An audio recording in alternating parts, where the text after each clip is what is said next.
रखा है कि भोजन के बिना लोग मर रहे हैं साहब। एक दिन वो राजा का बेटा दिन भर घूमा, पर उसको ऋषि के बेटों के लिए कहीं भोजन ही नहीं मिला। इतना क्रोध आया, मैं राजा का बेटा होता हुआ मुझे कोई भिक्षा नहीं दे रहा है। वशिष्ठ जी पर क्रोध आ गया तो वशिष्ठ की एक गाय थी, उस गाय को जाकर के उसने मार दिया, गाय को मार दिया। वशिष्ठ मुनि को भयंकर क्रोध आया। वशिष्ठ जी बोले, दुरात्मन किम कृतम पापम धेनु घातात् पिशाचवत्। तो पिशाच है कहीं का। अभी तक तो मैंने तुझे श्राप दिया था कि तुम चांडालों के साथ रहो, अब मैं तुझे पाप श्राप देता हूं कि जा तू पिशाच हो जा, पिशाच की योनि को प्राप्त कर। तेरे से 3 पाप हो गए हैं। पहला पाप हुआ ब्राह्मण की पत्नी का हरण, दूसरा पाप हुआ तेरे पिता ने तुझे श्राप दे दिया घर से निकल जा, और तीसरा पाप हुआ हो गया गौवध।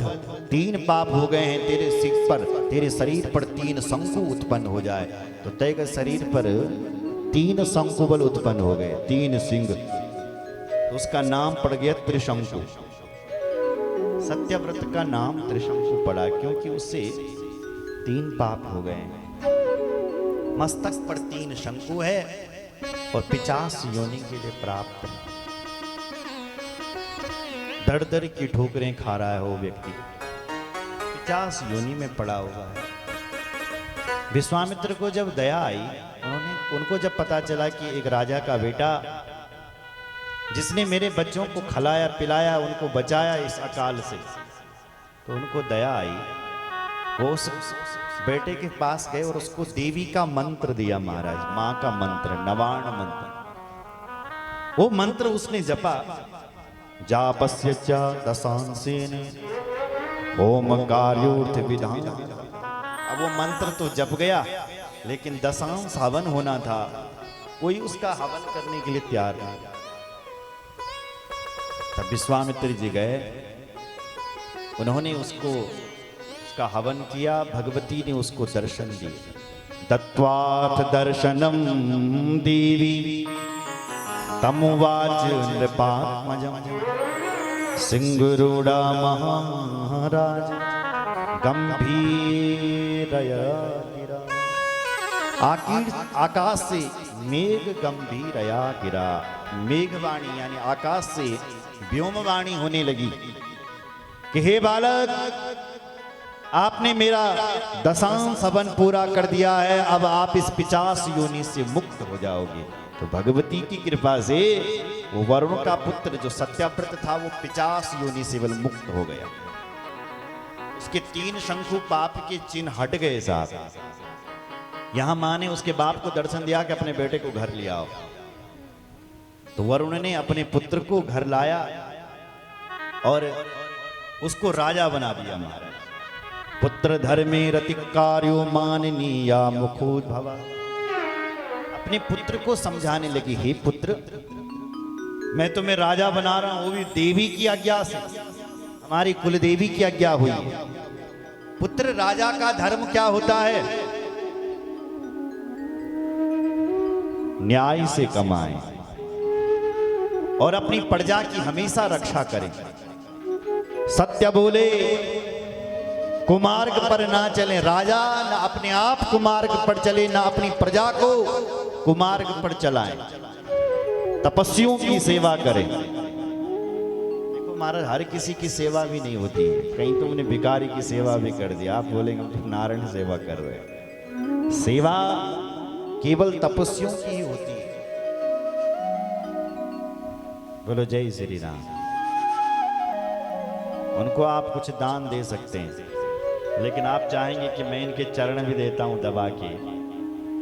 ये चरण सेवा तो केवल महापुरुषों की और तपस्वियों की होनी। कहा कि तपस्वियों की पूजा करें, क्रूर और लुटेरों का दमन करें, और अपनी इंद्रियों को ही पुत्र बस में करें। राजा का कर्तव्य होता है प्रतिदिन दान करते रहे। हमारे यहां पंच यज्ञ का विधान है। बोलो जय श्री राम। पंच यज्ञ करें। आपके घर पर एक कोई धार्मिक पुस्तक होनी चाहिए। कितने लोगों के घर पर रामचरितमानस है? पढ़ते भी हो? केवल रखिए, ताली बजाओ।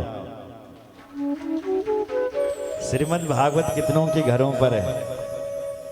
भगवत गीता सबके यहाँ होगी। तो आपके यहाँ कोई धार्मिक पुस्तक होनी चाहिए, ठीक है? और आप उसको पढ़ो। अगर आपके पास पढ़ने का समय नहीं तो आप उसको सुनो। तो ये क्या हो जाएगा? ये ब्रह्म ज्ञान, ब्रह्म यज्ञ हो जाएगा। दूसरा है देव यज्ञ। आपके घर पर रोज पूजा होनी चाहिए।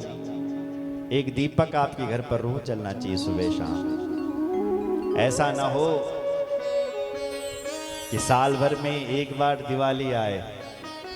रोज दिवाली मननी चाहिए आपके घर पर, रोज दीपक जलनी चाहिए। रोशनी, प्रकाश, दिव्य ऊर्जा रोज आनी चाहिए। धूप विजयी के लिए जलाई जाती है, सुगंधित धूप जलाएं अपने घर पर। अगरबत्ती ना जलाएं।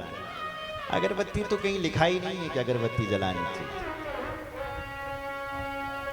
हमारे कर्मकांड में धूप दीप नैवेद्यम समर्पयामि, अगरबत्तीम समर्पयामि कहीं लिखा ही नहीं है। दूसरी बात यह कि अगरबत्ती में बांस होता है और बांस को जलाया नहीं जाता है। बांस जलाने से पितृदोष लगता है, इसलिए अगरबत्ती ना जलाएं। बोलो जय श्री राम। तो दूसरा यज्ञ है ब्रह्म यज्ञ। अगर आपके पास समय हो तो भगवान शिव जी पर एक लोटा जल चढ़ाएं।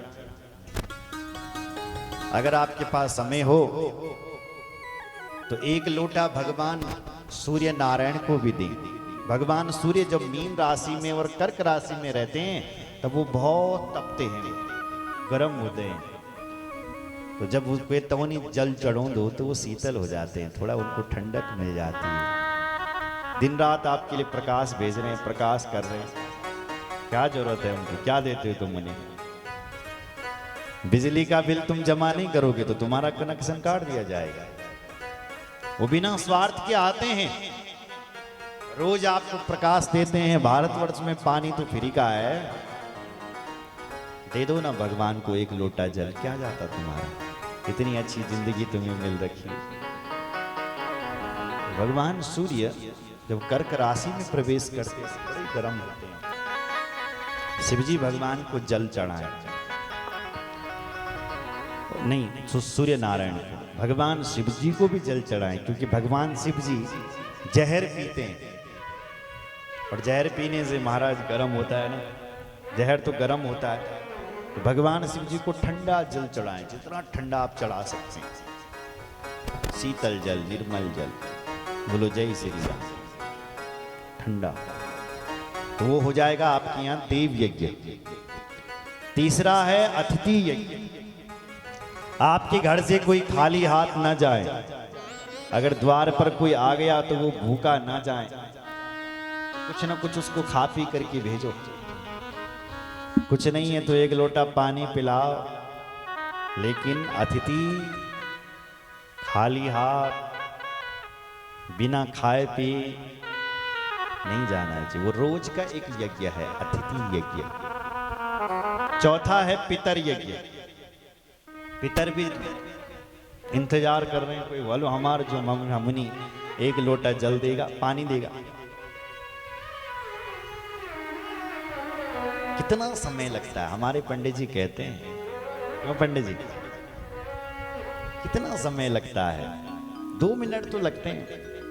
चढ़ा दो ना भाई भगवान को जल।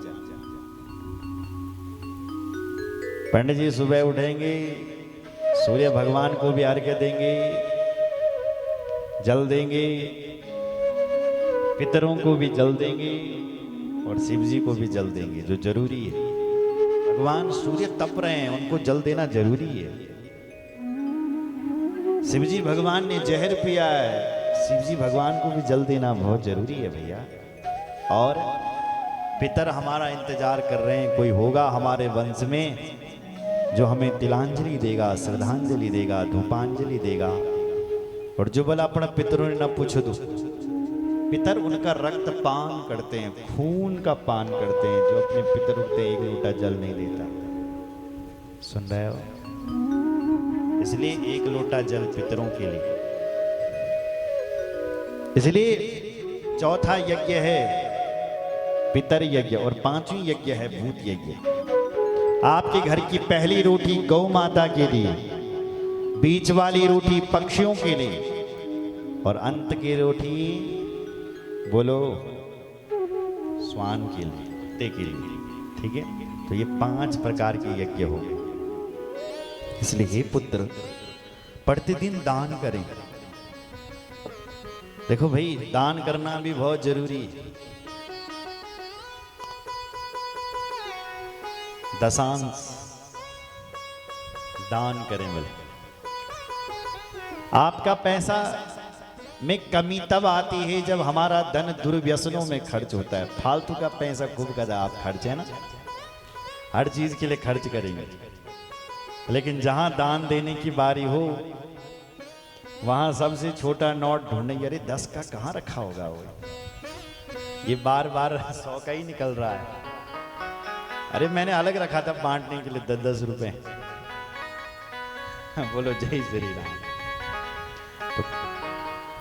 तो कृपणता और कंजूसता अलग है। कृपण व्यक्ति वो होता है जिसके पास पैसा खूब है, तो तैन मन भी बढ़ाएं कथा बोले मैं बांटना चाहिए 100-100 का नोट,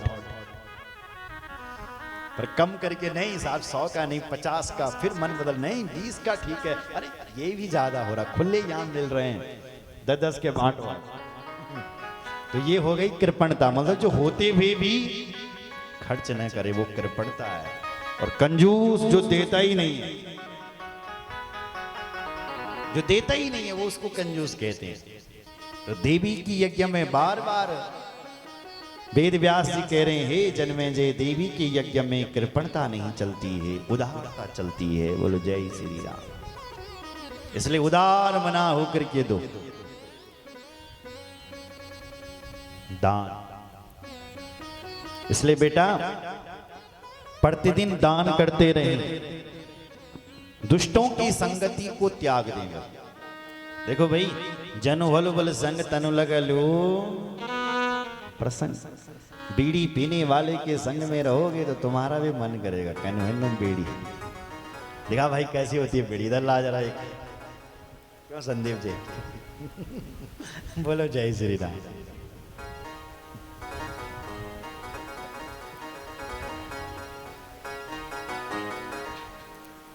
तुम्हें भी बीड़ी पीना सिखा देगा। अगर तमाकू वाले के संग में रहोगे तुम्हें भी तमाकू पिलाना सिखा देगा। अगर चोरों के संग में रहोगे तो चोरी भी आ जाएगी साहब। लुटेरों के संग में रहोगे तो वो भी आ जाएगी। नेताओं के संग में रहोगे तो नेतागिरी आ जाएगी। क्योंकि जैसा संग ऐसा प्रसंग। एक संग ही तो है जो इंसान को महान बना देता है, और एक संगी है जो उसको गर्त में गिरा देता है। कैकेयी महारानी थी, लेकिन संग किसका किया? नाम मंथरा मंदमती। मंदमती मंथरा जो देखो